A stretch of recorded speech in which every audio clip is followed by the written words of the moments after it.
Hello, welcome to The Honest Wargamer. I'm your host, Rob. Welcome to Stream Street Day 300 and something. And I'm joined by Jesper. Hello, sir. How are you? Yes, fine. Yeah? Nice that you have me again. Oh, lovely to have you on the show. I want to catch up with you, see how you are, because I know loads of things are going over there at the minute, so it'd be nice to hear from you. I feel like I'm losing my voice. First time I've actually spoken today. Turns out it's not that stable, so that's a good lesson learned. I just want to say hello to the Twitch chat. Thank you everyone for joining us live. I see you bobbing, and I hope you're super well. MJ Pegasus, let's go. Buckle the fuck up. Marty 8 Hoy, Mr. Ho Ho, hello. Dihydrin, yes. Dihydrin, have you finished your KO yet? Oh, actually, good question. High on heresy, and I like that there's a real serious like black metal chat happening in the chat, like what their favourite bands are, which I could get super into later. Hello, Konstantinos. Hello from Good Day from Sweden. And how's that? I don't know if you can see the chat, Jesper. How do I say that? Which one? Tjena. Tjena. Tjena. It's like hello. Oh, hello. Tjena, Jesper. Welcome to the show. So Jesper's joining us from Sweden. Been on the show before. Which was lovely. Last time you were organising your World Cup event, I think, Correct. and it hadn't actually happened, or it had happened. It had happened. It had happened. It had happened. Yeah. Someone mentioned it the other day. We were doing coverage of the Copenhagen event, and a couple of the guys that were playing in that had come up and played in the Swedish event. Yeah, correct. Stormcast player Golden Boy. He was the winner of World Cup. Yeah, exactly. He was so how have you been? Representing Spain. I've been just fine. Been starting up a new business here that's going to focus up on just hosting events. Okay, amazing. So I bought this venue where I am at now and still preparing it for future. So previously you had like a clubhouse, right? Is it the same venue, or you went and got a new venue? No, I accidentally bought another place right next to the old one. I hate when I accidentally buy places. That really stresses me out. Yeah. So on the top floor here now, I can have 9 tables.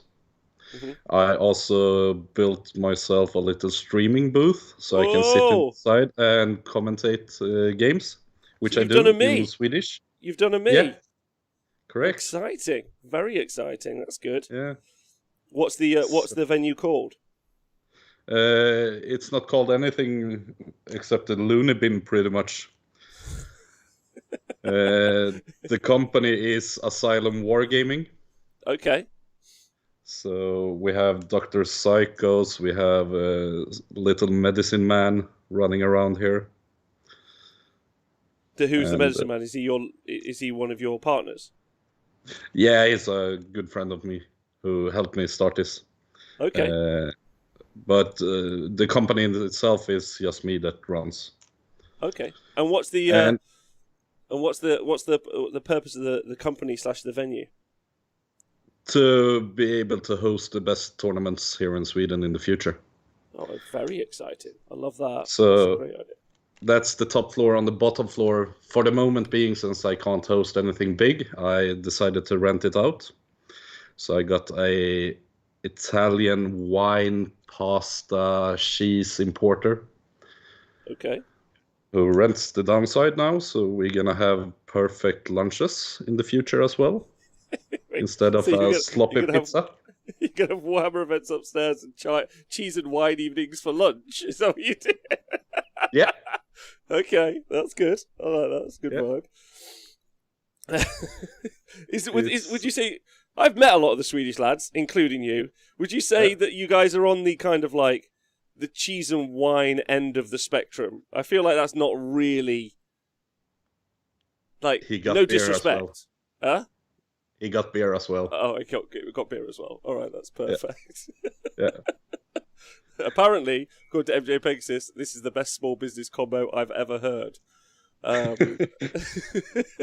was thinking of opening up a shop downstairs that sold cargo shorts and black t-shirts. I thought, like, you could do your kind of like monthly shopping that you need to do for clothes, or your yearly shopping for clothes, and at the same time go to your Warhammer event. I thought that would be like the perfect combo. Yeah.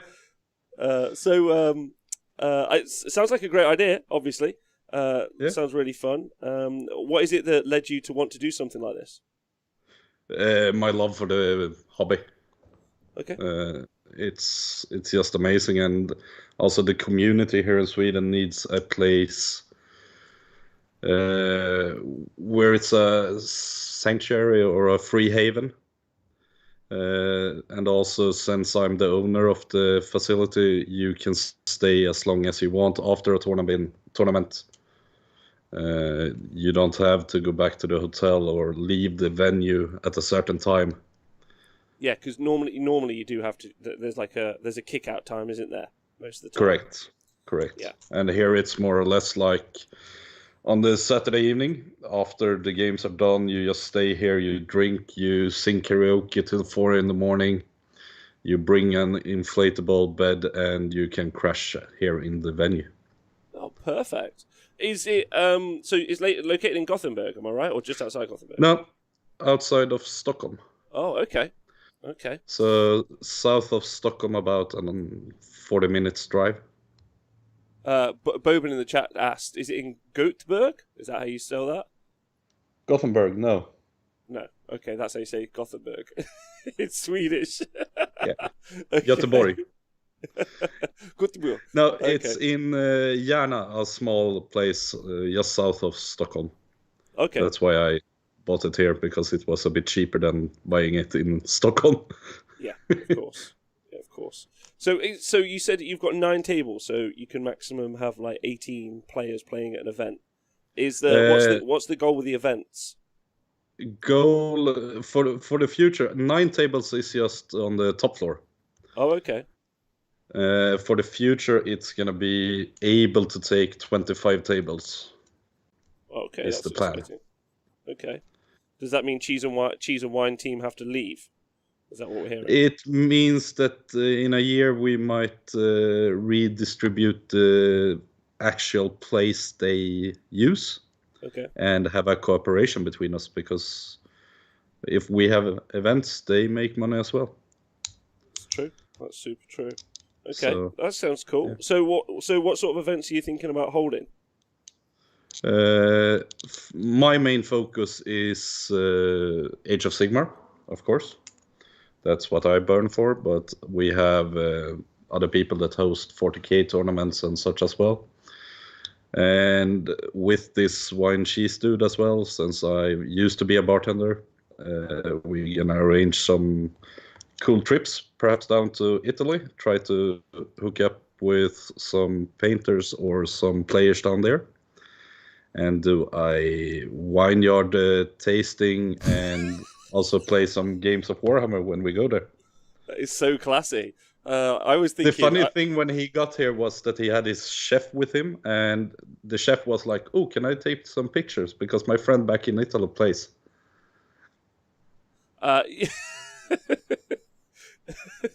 Why?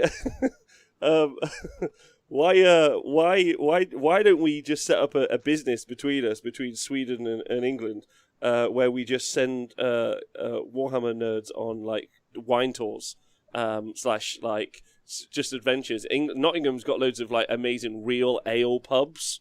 So we could just do kind of like a world tour. This month, lads, we're going to Sweden. This month, we're going to next Italy, Spain. We'll just set up a little shop in every place. That's the plan. Yeah, that works for me. Yeah, would be perfect. Yeah, it would be perfect. That'd be spot on. You're the designated driver, right? Since you don't drink. I am the designated. That's fine with me. I'm designated drunk, so. We'll have an ale vlog. Hey Gitley, hope you're well. Hey Bobbin. If there's something the Scandinavians like, that there's beer. So yeah, what sort of events have you been cooking up? Have you been planning? Was this like a whim? Were you just kind of like you found a place, or were you like, do you know what? I want to run certain styles of events, and I'm gonna I need to find a place to put them on, which is pretty much what happened with me in the Super Series. I was like, I need a place where everything's set up permanently so I can run the Super Series. So what was your process? My process was that we host a long-term series here from the beginning, and that one we're gonna keep though, King of the Asylum, it's called, where you play 6 separate episodes, like a one-day event, and you get a number of points depending on which place you got in them, and at the end of the season you get to count your 3 best results to the total.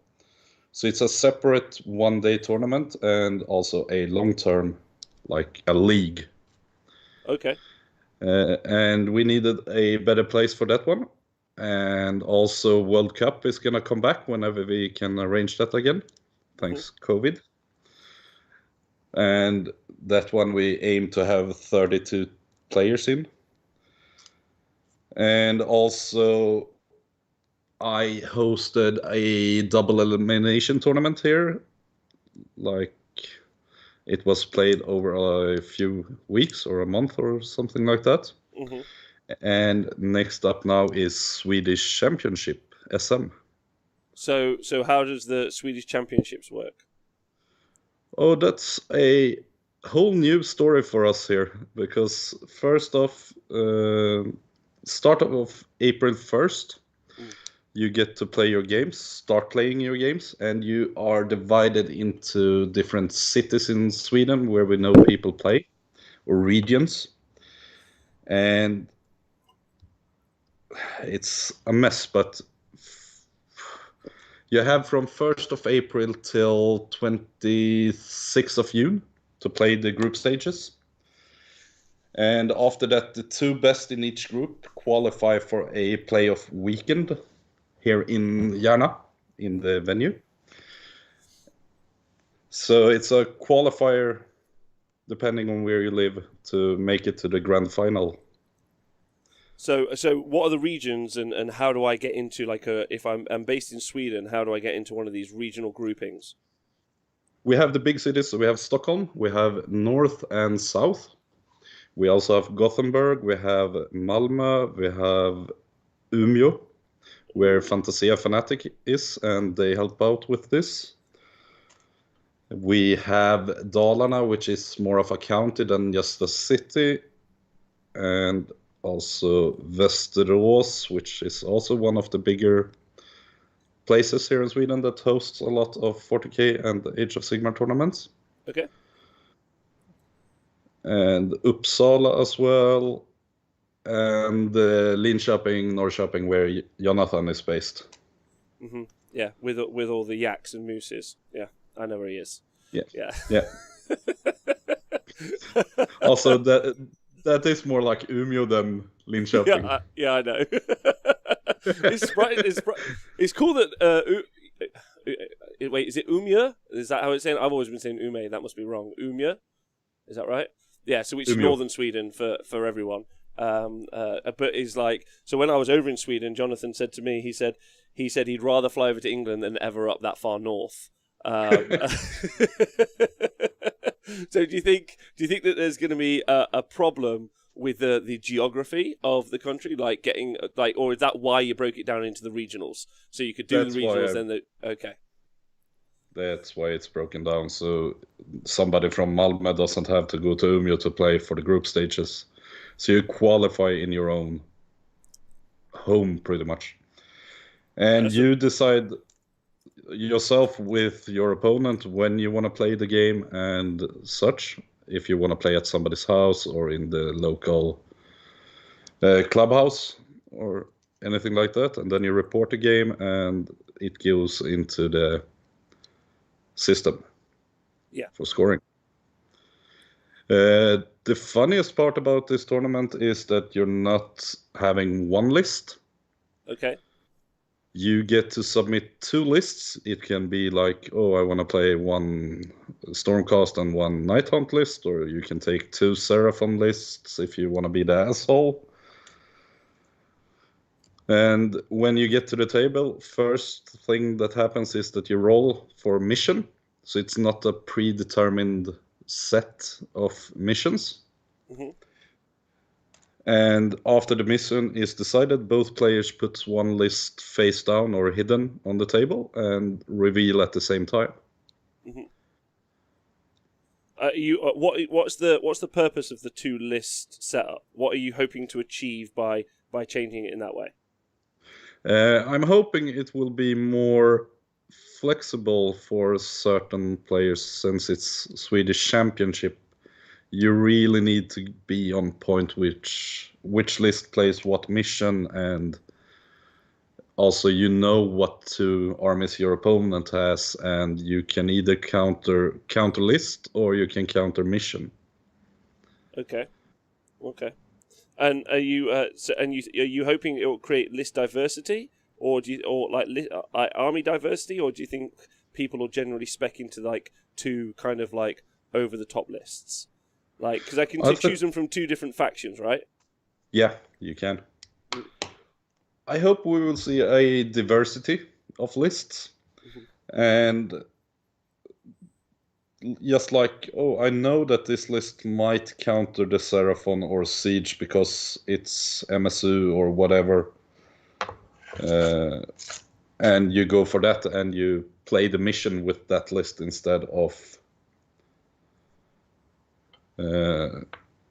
just the normal, like I'm bringing Fangs or Dracothian or I'm bringing Siege. If you know your opponent has 2 lists, one of them might be a hard counter to that.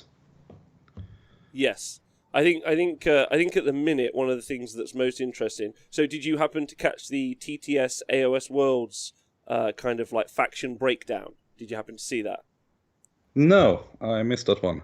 Okay, so me and Adam are going to be talking on the show about it all of tomorrow. So tomorrow, 12 o'clock, same time as today. If you guys want to tune in, one of the things, and thanks to Dejnar, I hope I said that right in the chat, for linking Asylum Wargaming. So there'll be a link, and we will include a link in the show notes if you guys want to go check it out. One of the things that we've seen there is they made it so that players had to choose, so that it's teams of 4, and you had to end up with one player had to take one faction from one Grand Alliance. So you had one Death Army, one Chaos Army, and it was not pretty. It was like all Seraphon, and the next one's like all Tzeentch, and the next, do you know what I mean? Like, so that there's not that sort of. I think what would be maybe quite interesting would be, this is no criticisms, just thinking it through, is I feel like my initial thoughts were like, well, I'm going to take Tzeentch or Eels, or I'm going to take Seraphon and Eels. That's going to be my combo, because I feel like I deal with absolutely everything in that combo, because they're just flying so high competitively at the minute that would be my like go-to. You never know, that could be absolutely wrong, but that's kind of like my initial brain went straight to there. Like, if I was playing with Seraphon, I sometimes like, I wish I had Eels, and if I was playing with Eels, sometimes I wish I had Seraphon. If I can choose between the 2, I think maybe I would, because I think one of the things about promoting diversity, which we've seen loads of like this. So there's this with a 2 list combo. I love that. It's a great idea. There's comp where you make it so you can only choose certain things in teams. Also interesting. And I think that there's also we've had things like the bands with the Super Series. We've also had like the Fat Middle from Owen. I think as a community, we're doing a really great job of like learning together, putting things on, and being like, I wonder how that goes. So like, no, there's no criticism. I'm just kind of like thinking it through and being like, is that something you've thought about, or is it something like you're going to look at? You're going to see how the first one goes, and then maybe look at it for next time. I'm going to see how this one goes and improve and evolve till next time. This is also like it's hosted in certain times, so it's a bit rough to actually meet up with other people and talk it through like that. Of course. But the thing I think will be the most difficult for people when they build a list is, even if you build a Seraphon or the Eels, what happens when you come up on places of Arcane Power? It's not their strongest side in any way, because every mission is randomized, and that's the fun part, I think, to choose an army based on the mission, not on the list itself. Okay, yeah, super fair. It's a really good conversation that like I've been having a lot at the minute because obviously I've been also Sunday nights. I've also been discussing with the 40k guys. So there's been some World Team Championships 40k scrims, and they've been doing like 8-man teams and been doing bands. And me, Neil, and Tom had a really good conversation about that. I think we're all like 40k, Age of Sigmar, different Sweden, England, Australia. Everyone is like, I wonder how we can best promote like diversity across the game.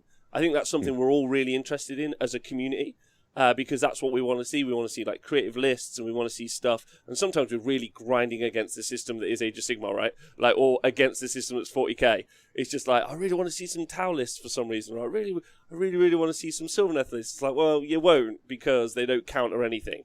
So that kind of, I think it's all very, very interesting. So I'm excited about that. So the group stages is 2 lists, and then that's played over a period of time, and then the local organisers are set up to do their own organising. Is that the plan?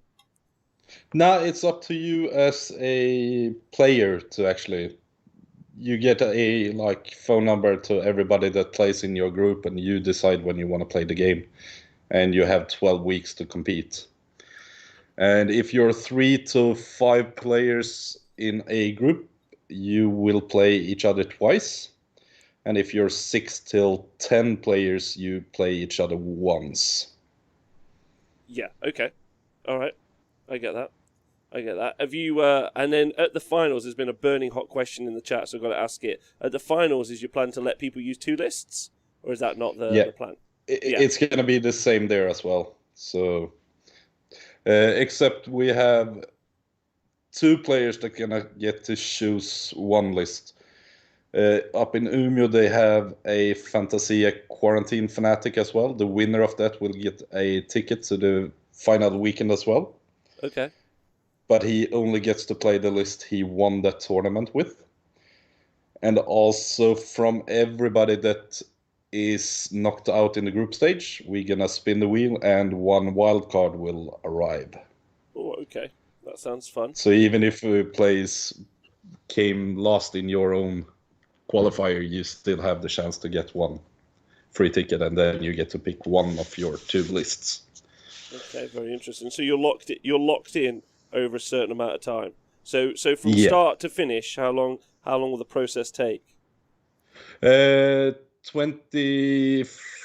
weeks from start to finish with the group stage, and then the final weekend will be whenever we're allowed to host a bigger event again, thanks to COVID. Okay. So either August, September, October, November, depending on when everything gets better. Yeah, gets better. Goes back to normal. Whatever terms everyone wants to use at the moment, because there's so many different ways of breaking it down. How is the situation over there in Sweden at the minute? Are you well? How's everyone doing? I think everyone is well, pretty much. Everybody's whining about the corona, like every other country, I guess. Mm-hmm.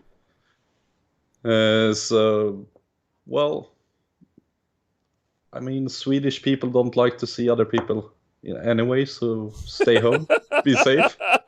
Good. Everything we're a bit sad about is that the pubs close at 8 in the evening, which is boohoo for people who wants to drink. What if I told you our pubs hadn't been open for 6 months? Well, you're sober anyway, so... Yeah, I am, but I still miss pubs. Let me tell you. All right. Yeah. I think when the pubs open, they're going to have a roaring trade in the UK. I think that's the super thing. Yes, Chris, I also miss pubs, and I can't wait to go to the pub with you after this. Chris was saying it sounds like an awesome event. That's super fun. I'm obviously very excited to keep abreast of it. Where can I keep up with? Where can I keep up with what's happening with the event? AsylumWargaming.se in the future, or Asylum Wargaming on Facebook. It's a closed group, since I don't know how the fuck to open it up after you've done that. Good. Or you're not allowed to open it up for the common people, but just join it and you can keep track there. It's also, everything is pretty much in Swedish, but I'm gonna try and translate as well if we have the interest for it. Well, so I mean, it's funny, right? Because you and I run parallel venues, basically. So we could potentially do something like that here in the UK as well. Yeah. So that would be really fun. Although, based on the UK events calendar at this point, I'm going to be at 8 events every weekend for the entire of the last half of the year. Apparently, if we open back up, because it's looking pretty. It's like every day someone's like, "Have you put this date?" I was like 18 times, and they're like, "Well, add it to 19." It seems like there's going to be a lot of events, which is genuinely quite exciting. Obviously, like there's still, I mean, everyone's excited, I think, but I think ultimately it's like I'm trying too hard. This is a personal sort of thing. I'm not trying too hard to get myself too excited, just in case. Yeah. It all goes super wrong, because I don't think I could handle that blow if it did happen. So that's pretty rough. Are you okay? Are you comfortable if it takes a bit longer for you guys to open up? Like you all right with that? Yeah, I'm just fine with that. I quit working in a bar here in March last year, so I'm quite happy. I mean, Good. I would be the worst bartender ever during these times, since I'm easily annoyed by drunk people who can't follow directions. Like, I know those girls over there are pretty, but you're allowed to sit at your table, not with them, every 5 minutes, and then I have to pull you by your ear and drag you out of the pub. I think no one who listens to this show has any intent to be rude. But when we do get back to normal life, I think we should be super conscious of the people working in pubs and restaurants and cafes and stuff, because they deserve loads of love and affection. Because most of them, if not all of them, will have been unemployed for this time. So I think that's going to be an interesting time for us all. And I'm very much looking forward to that. I think also my tolerance of people maybe has lowered significantly over the past year. I don't know how everyone else is feeling.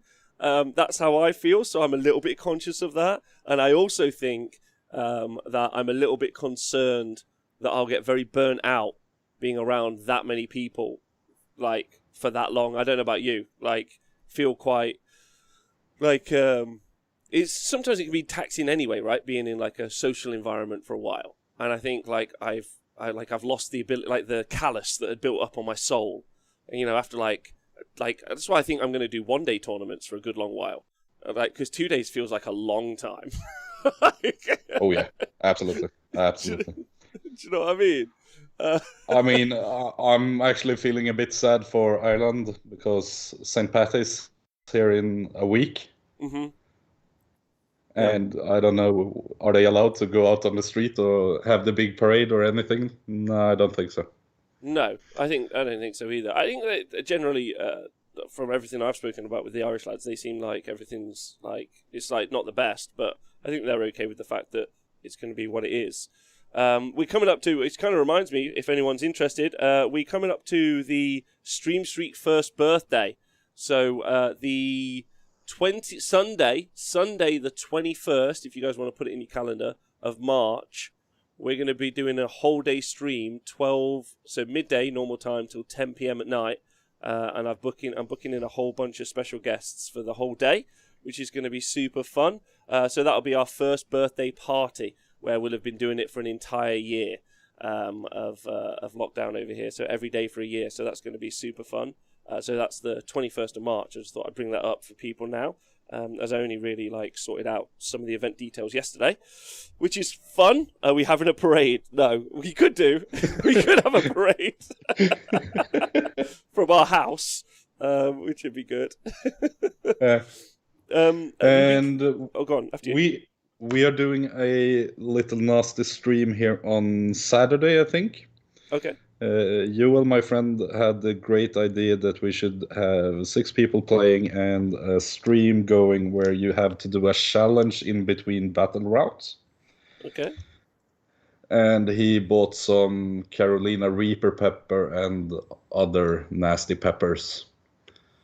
So what's happening? There's an Age of Sigmar event with 6 people. Is that what you've got happening? Yeah, we're just gonna play and have some fun. But in between battle rounds, you either have to take the Reaper pepper or something like that, And if you don't, you can buy yourself free from it, but the opponent is gonna decide who takes the turn, and you won't get any command points and things like that. Right. And also, you get to buy a pack of milk for like 200 Swedish crowns or 20 pounds, which will go to different things here in the venue, either books or terrain or anything like that. So you're intentionally poisoning people with Carolina Reaper peppers. Yeah. This wasn't my idea. This was Joel. I'm just supporting it because I like to see the pain in people. So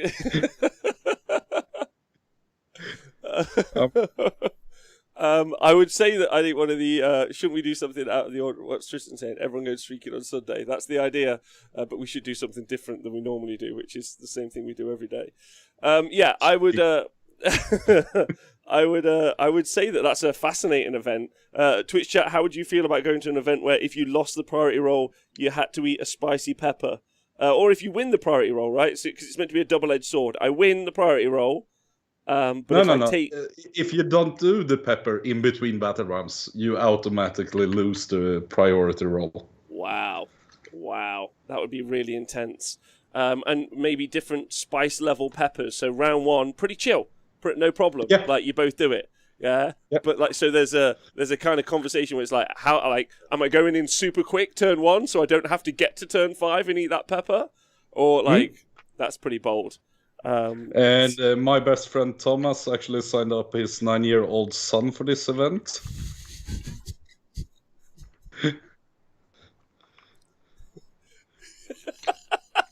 Which, I mean, he plays Slanesh, so it's understandable. He collects depravity in a bunch at home. He can be like to his son, you get 20 kronas if you eat this one, and it's going to be some spicy habanero sausage of some kind. I like that. Just make that kid like strong as hell. We'll be like 15 years old, and they'll be like, we're going to abuse you at school. He's like, you can't abuse me. I'm indestructible. Yeah. Correct. His son is also the youngest player to compete in Swedish Championship. He's 9, I think, or 10 now. Yeah. And say that again. He's the youngest one to participate in Swedish Championship. He's 9 years old and plays really good for his age. Okay. So can I tell you about that? I mean, that's super exciting. Like, I love it when there are kids playing like at the different events, right? Because actually that brings me up to a conversation as a TO and as someone with a venue, and as a TO and someone with a venue. I feel like this is a conversation actually which came up over the past couple of days. And one of those things that's I'm really conscious of is what can I do, being a venue owner and a TO, to help promote like diversity, whether it be like do I host like a kids tournament, you know? Do I do that for kids? And like, do we host like I'm pretty set on the idea we're gonna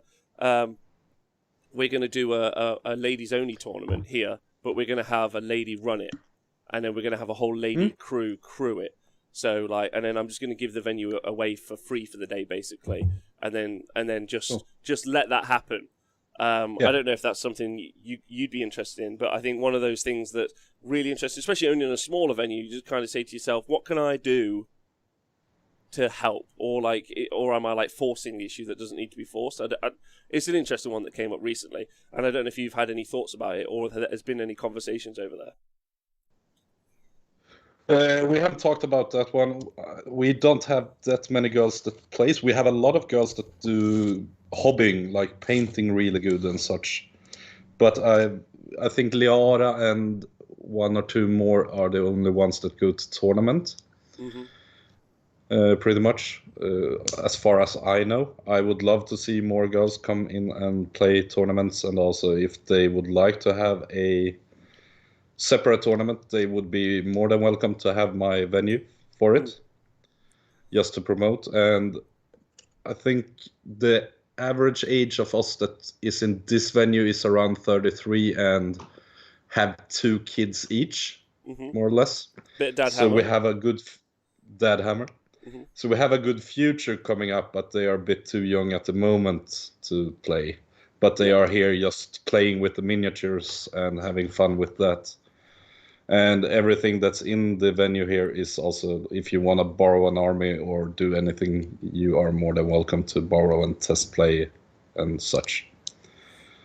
Yeah, I think that's a really great idea. It's one of those things that came up in conversation in a random chat a few days ago, and then now, because I think there's so much similarity between where you and me are over the next few years, the conversation. And again, I got a few messages about it last night. I got some YouTube comments, and constantly getting asked that question. I've got to ask myself, what am I going to do? Like, what's my plan? Do you know what I mean? And sometimes you feel like, as a bloke, it's not your part of the conversation, and sometimes you feel like I'm trying to force something maybe that's not there. Like, who knows? But like, it's constantly something that comes up. So trying to do something about it doesn't mean I have to succeed, but trying to do something about it, I think, would be a positive around the world. And I think it's especially with kids. Like, so I was doing support for a college yesterday. So there's a local college, and they were doing a game development course, basically. And they had to design a game in a day. Super cool. And I was like a supporting person, basically, which was obviously terrible because I'm a terrible supporter. But like, I was there trying my hardest. And it made me think about like the next generation and being conscious, like, how can you get those people in? And obviously, like, having the venue with the streaming booth, what can I do to get like some young people in who like can practice commentating from early, and they could be like the next generation of people involved. And that's always something that's conscious to me. So it's nice you've already thought about it as well, because I think that's something we always think about, right? Yeah, absolutely. Here, let me show you the venue a little quickie as well. We have the cigar and whiskey corner. Wow, a cigar and whiskey corner. We don't have that. We should get that. Yeah. We're also going to have the 3D printing station over here. Okay. Toilet, a small kitchen, and then we have some shelves for armies. Some are on the tables and some are in the storage area up there as well. Mm-hmm. And then we have 5 tables up here at the moment, and over there is my small streaming booth with a window straight out to the streaming table. Good. It looks good. It looks lovely. Yeah. It looks lovely. And outside the window is exactly how I think Sweden should look. So that's perfect. Yeah, it's a bit snow outside now. That's spot on. That's exactly what I wanted to see. Yeah. Started snowing here yesterday again, so... They are doing things right in Sweden. Cigar area and cheese and wine downstairs. Born again man-child, I know. I'm actually...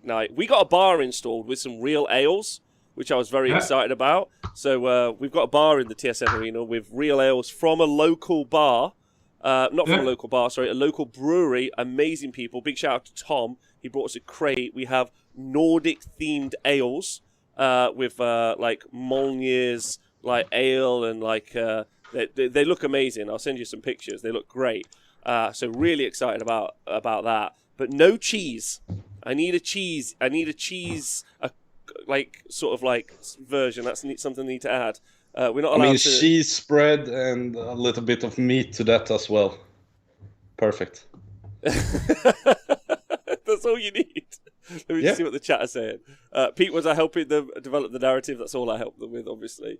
HMS Banks said, my son would love to play against other kids 12 seriously. I think that we never talk about that a lot, I don't think. I think there are a bunch of young people, but no one's putting on young people events specifically for the young people and advertising to them. Because obviously you've got Warhammer World and young people are like allowed to go to Warhammer World, but the independent event scene, very much not something that's out there. But like if you were into... Go on. Oh, sorry. I would love to see a 2-generation tournament, father and son, or father-daughter, or mother-daughter, or mother-son, or whatever. Like you play 2 on 2, and you have 1,000 points each. Somehow. I think though, I get it. Like you know, like all the dads that take their kids to go play football or take them to go do the sport. I think there's a whole bunch of like parents who love their kids and want to support them, but they don't want to do the thing. I can completely understand it. They're like, right, my kid's obsessed with these models. Right, cool. Send them to the tournament. I don't know. Like, it just got me thinking about it yesterday. There's no one who puts on events for young people. There are school leagues for the. So I don't know if they do. Do they do that over there? Because in England, because Games Workshop's here, we have school leagues which Games Workshop supports. I don't know if they do that in Sweden.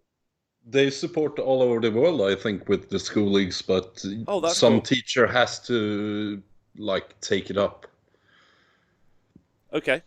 Yeah, I didn't know that. Like, okay, well, that's great. That's great. But, you know, like, when you're not in a school league, I don't know. I just think it's something available, like, especially, because we always say, if you ever hear the classic story, I got into Warhammer, and then I got out of it, I think it's because by about the age where you get your own agency, like 15, 16, let's say. Yeah. I don't know, I'm picking an age.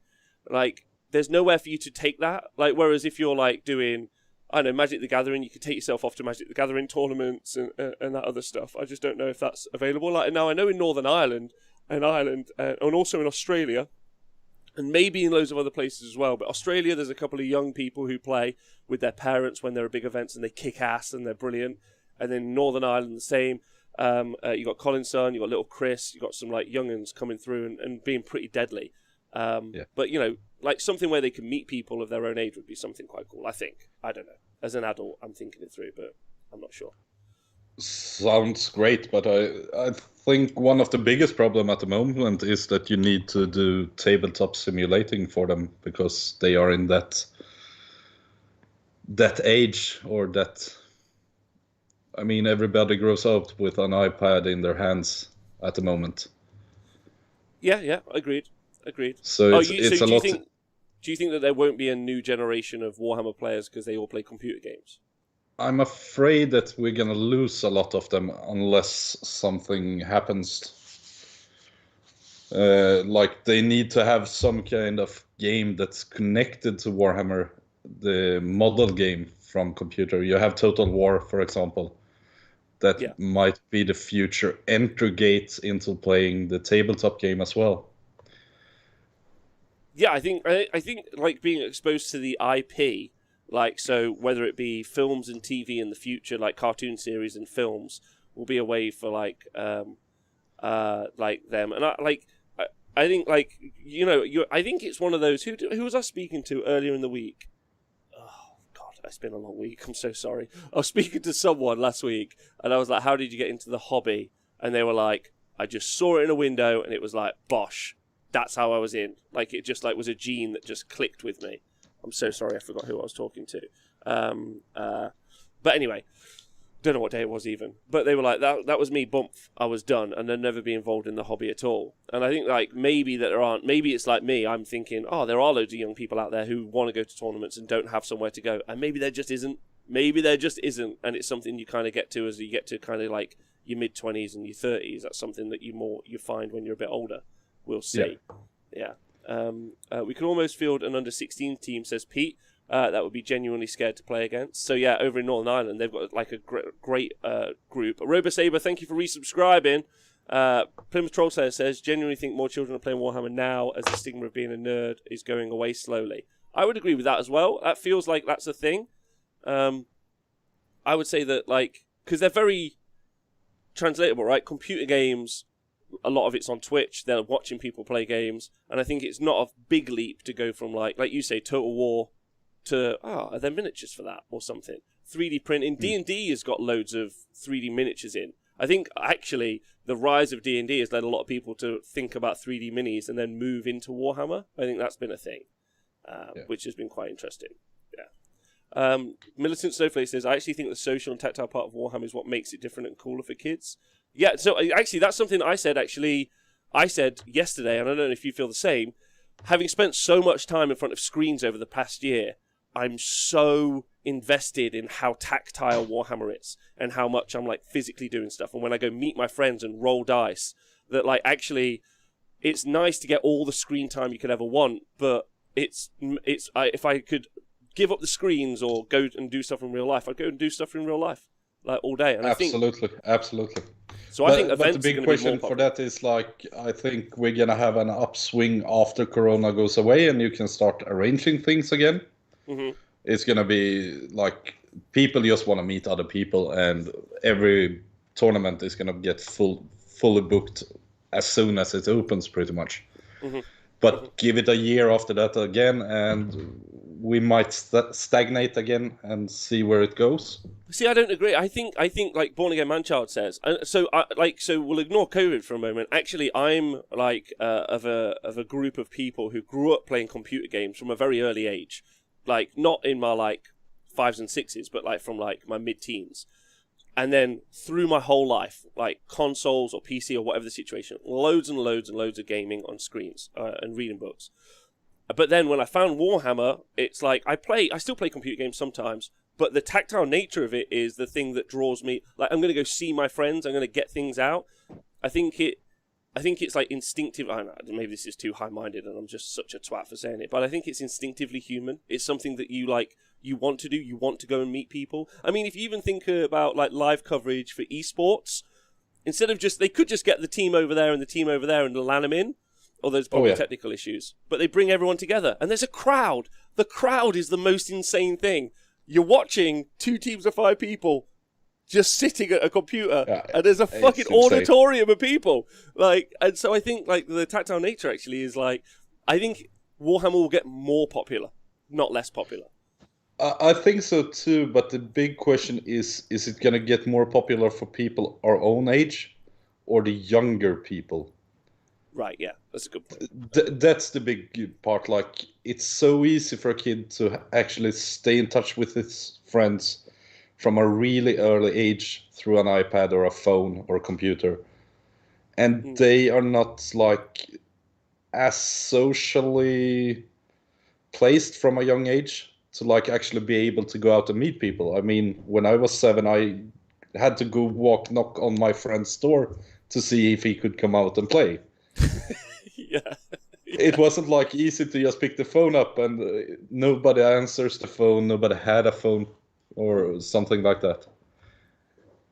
So for us, that's about 25 up to the 35. It's going to be a lot easier to actually go out, see people, have a beer afterwards. But for people that's aged like 8 to 14, when they start to play, is it easy to actually go over to your friend's house, bring your models and everything? Yeah, it's a great point. And I just do wonder about like what local venue owners and local TOs can genuinely do, like, because like, I mean, sometimes you don't have to do anything, right? We could all just like be like, fuck it, who cares? Fuck them kids. You grow up and you learn the lesson that life is unfair, you jerks. But it could also be something that we all think about, which I think is really valuable. Like, one of the things that I really like, actually, so the Bad Moon Cafe down in London, they've got a really nice cafe, like really, really nice, where the parents could definitely, like, if you and me had kids, let's say, and they wanted to both play Warhammer, you and me could go in the cafe, we could hang out ourselves. I mean, we'd probably just go play a game of Warhammer next to it. But if we weren't interested, you could just drop the kids off, they play the game, you can sit in the cafe because they've got this cafe section, and you just good. I think it's a really good system and a really nice setup. And I'd like to see that more, but obviously making it like commercially viable, I guess that's a really hard part for people in some cases. But yeah, I think, anyway, we've talked about that a bunch, but I think there's loads to do. And I think the more places like your place that you're setting up, the TSN Arena, because in Nottingham, you can definitely just go to Warhammer World, but again, you're just left to your own devices. You got to monitor your kid. There's no one there. I feel like smaller venues can be more of like a local community hub, which is slightly more important, I think, for people. So yeah, anyway. What's everyone saying? Alliance Open, I agree with Jesper's opinion. Kids are not encouraged by today's technology to actually go out. We need to encourage them as parents, friends, and people of the hobby. But I think that will happen, right? Because you will do that. So. Yeah. But one other there, Plymouth Troll Slayers. Children needs to have armies that they can borrow, as Warhammer is expensive, which is true. And that's where, like, my venue, at least, we have like maybe 20 armies of 4,000 points in the future here. When we have every model here again or painted them. And it's free to borrow. Like, it doesn't cost anything to borrow the models to play a game or to learn the game. And then you can decide from there. Yeah, that's one of our goals here eventually as well. Would be to have every model for every army available here in the venue. Mainly for people traveling for things like the Super Series, so you don't have to bring X, or so they don't end up putting like some plague bearers from one army with Be'lakor from another army, and then like, but I think that would be quite cool as well, to have it for local venues and have it so people can borrow things and rent them out. I think that would be super useful. But that's a lot of painting to do. How are you getting around painting that, or are you just working super hard? Are you painting every bit, or are they just all your armies? There you are. Grey plastic. Grey plastic. I hate to paint. My nightmare is painting. I don't know why I even started with this hobby, because it's a nightmare for me to pick up my pencil and paint. Luckily for me, I got a few people here that loves to paint and that's really good at it, so it's not my problem. If you ever need to borrow a Silver Army for the T-Sports event, let me know. Thanks, man. I appreciate you. I've got one. I've got a huge Silver Army. It's not my fault they suck. Sorry again says, I do worry that things would be stolen. Do you think that's an issue? I feel that that's probably not fair. Nah, I don't think so. I'm more afraid that things might be broken when people start drinking. You have got some big-handed Luxes over there, definitely. Yeah. Or when me and Joel tries to fit something and like nothing is gonna happen, and then we drop some things straight onto the armies. That's my biggest concern. I don't know about anyone else, but some of the models that came out recently, I don't know if you saw the new Be'lakor and what you thought of him. You liked it? Big fan? Yeah, loved it. I love the fact that they stuck to the original piece, but just made him full of steroids. Yeah, he made him big. But I do wonder how long those chains on the wings are going to survive on the model. Not long, I think. Not long. Not long. I also think that there are so many pristine Lumineth armies right now with loads of spears, and in a year's time, there's just going to be loads of Lumineth with half a spear, like fucking loads of them. Yep. I mean, the design of models is getting insanely good, right, but it's also getting insanely fragile. Yes. Yeah. I know Joel, for example, he already took the spears and cut them down in half and glued them back together, because you can't move those models around like they are. Yeah, you can't. You have to you're going to have to basically move them backwards, which will look really unimmersive. I think they should give you an option to stick them upright. I think. Yeah. That should absolutely. But the design for the Lumineth is, from a practical perspective, atrocious, says Alliance Open. Agreed, with all of my heart. And also really nice to see you, Alliance Open. Big love to you guys. You're brilliant people, so really happy to see you in the chat. Thanks for being here. Yeah. All right, so has anyone got any questions for Jesper before we head out for today? It's been lovely. Me and Adam, like I talked about, are going to be doing a breakdown of the lists that we've seen at the AOS TTS World Championships. And then Friday this week, me and... we're going to be going through the lists for the Vic GT, which is an Australian real person event. So that'll be fun to do. So looking forward to that. Thanks, Alliance Open. Big love. Hey, Tom Butters. What's the question in the chat? No, there's no questions. Okay. Well, how did you get so sexy? That's my main question, Jesper. Beer, rum, and whiskey. That works. And tattoos, which you've seen. All of them. Most of them, I think. Oh, not really. I actually made Nagash onto my thigh here last week. You got Nagash tattooed on your thigh? Yeah. Amazing. That's awesome. You wanna see? No, I don't.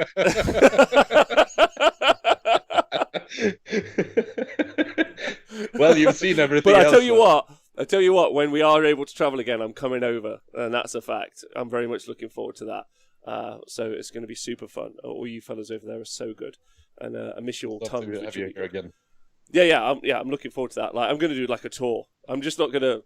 I'm just going to live in a suitcase and be at Warhammer events. That's the plan, basically. I don't know if English people are even allowed to go to Sweden anymore, but I'll find out and I'll like bust the. Well, your fucking virus mutation got here, so you're all welcome anyway.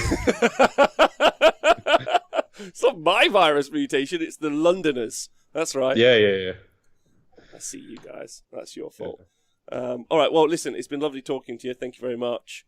Same. And listen, I'm honestly really excited to find out about everything that's going on with the events and the venues. So, like, you let us know what's happening, and we're going to talk about it on the show and big it up to the world. So, and if you are local to there and you want to get in touch with Jesper, we'll include the links in the show notes. So you guys should get involved in that. It's been lovely talking to you all today. Very much enjoyed it. Don't forget, we've got 2 shows tomorrow. Me and the 40k boys in the evening, and then a show about the Worlds tomorrow. It's going to be super good. Thanks, Jesper. You got any shout-outs before we go? Yeah, absolutely. I got 2 of them, or 3 actually. Fantasia Fanatic up north. Thank you a lot for the assistance in everything we do. Joel as well, who helps me run everything here pretty much and has a lot of good ideas.